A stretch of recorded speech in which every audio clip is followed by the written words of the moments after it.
আসসালামু আলাইকুম। একটি বাইক যখন মাস্টার সার্ভিস করা হয়, এফআই এবিএস ফাংশনের যে বাইকগুলো আছে, আপডেট মডেলের যে বাইকগুলো আছে, এই বাইকগুলোতে আপনার সার্ভিস পরবর্তী একটা স্ক্যান এবং আপডেট করা প্রয়োজন হয়। কেন প্রয়োজন হয় সেটা দেখুন। আমরা এটা এখন আপডেট দিচ্ছি। এই যে রাইট পল কোড, এখানে আমাদের রাইট পল কোড, এখানে কোনো কোড নেই, ওকে। তারপর আমরা এখানে যাব হিস্ট্রি কোড। এই যে একটা কোড বা ভাইরাস লেগে আছে, এখন আমরা এই কোডটা ডিলিট করব।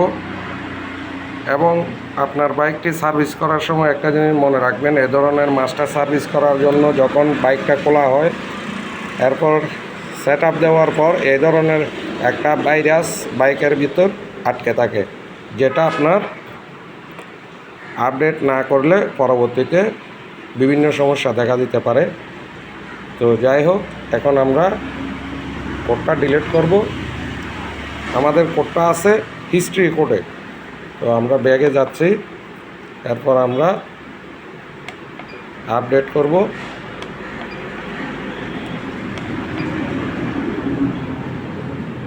ওকে, এরপর আমরা আবার দেখব আমাদের কোডটা আছে কি না। এই যে আমাদের history, no travel code, clear. যে কোনো সময় আপনার বাইকটি সার্ভিস করার পর এই আপডেটটা প্রয়োজন হবে।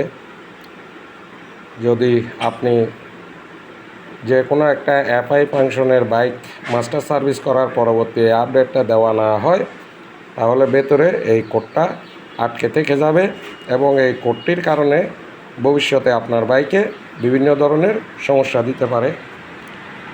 এবং আরেকটা জিনিস আমাদের দেখতে হয়, সেটা হচ্ছে আমাদের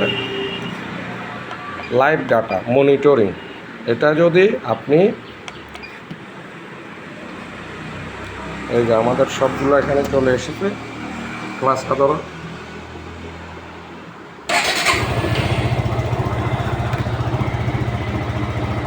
এখানে আমাদের বাইকটি কোন পজিশনে আছে সবগুলোই দেখা যাচ্ছে। আমাদের ব্যাটারি চার্জিং এবং আরপিএম সব কিছু। যে কোনো সময় আপনার বাইকটি মাস্টার সার্ভিস করার সময় এই জিনিসটা নজরে রাখবেন, তাহলে আপনার কাজটা সম্পন্ন হবে।